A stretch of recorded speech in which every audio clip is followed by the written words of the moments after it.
So let's get into the preliminary steps about how to actually control this incessant nagging little voice between your ears. You up for that? Okay, good. So here's first step. The first step is to number one, recognize that you have a little voice and that little voice is not necessarily you. You have to be able to step outside yourself and be able to disassociate yourself with it a little. It's not you. It's a part of you, but you have a lot of little voices. Like I said, it's the composite of old experiences, of what other people tell you, other people's advice, and you've got to be able to say that it's not necessarily you. That's number one. Number two, you've got to learn to interrupt it and stop it. So I'm going to give you a little way to do that. So I want you to remember you saw my pictures of my little voice. So pretend like your little voice is sitting right here. And what I want you to do when it starts saying, you can't do it, it's too risky, you're not smart enough, whatever, all I want you to do is take your hand and just go, stop. Come on, do it right now. Stop. Come on, hit it harder. Ready? 1, 2, 3. Stop. That feel good? Okay, good. Now I know it seems crazy, but you've got to have a way to interrupt that chatter, because what happens for most people, they actually believe everything that the little voice says to them. I do too sometimes. But you've got to understand that it's not you, and you stop it. Choose. Then, step number 3, once you've stopped it for a second, then find the appropriate technique, the right technique that you can use, which we're covering some here, and we'll cover some more later, the right technique to handle that specific little voice so that you can turn it around. And once you know how to do that, you can do that in 30 seconds or less. Got it? Excellent. Step number 4. Step number 4 is to do your best, if you have the time, to isolate the origin of that little voice. Where did that thought come from? When did I start thinking like that? Is that me talking? Is that my dad talking? Is that my mom talking? Is that my preacher talking? Who is that? Is that really me?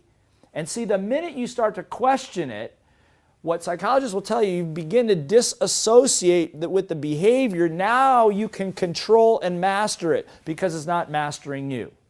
Does this make sense? Good.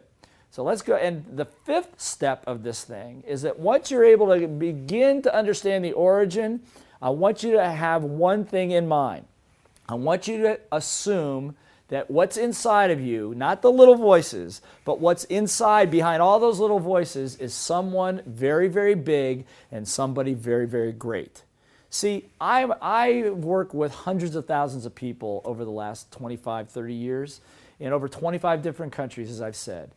People with small business, people with large business, people with multinational corporations, people with just their families and a small one-person business.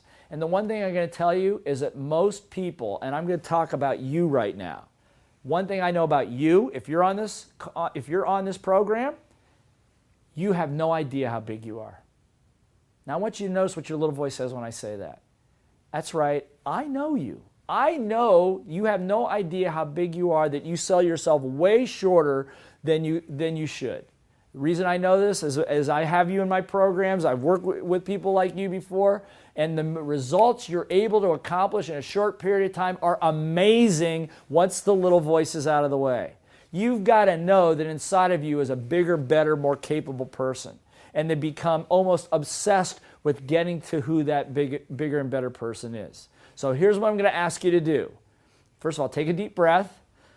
Let it go. I know that was a little heavy for you, but I want you to really feel that. You know I'm right. You know you're bigger than you give yourself credit, and you know that everything that you want is right within your grasp if you just get those stupid little voices out of the way, right?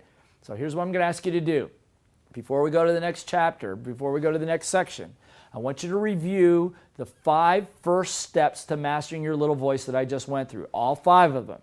Make sure you got them down, particularly the one that says when that little voice comes in there, you just go, stop. Most important part. You can choose the thoughts you want to have. And once you do, you're in control of not only your little voice, but you've also mastered your destiny.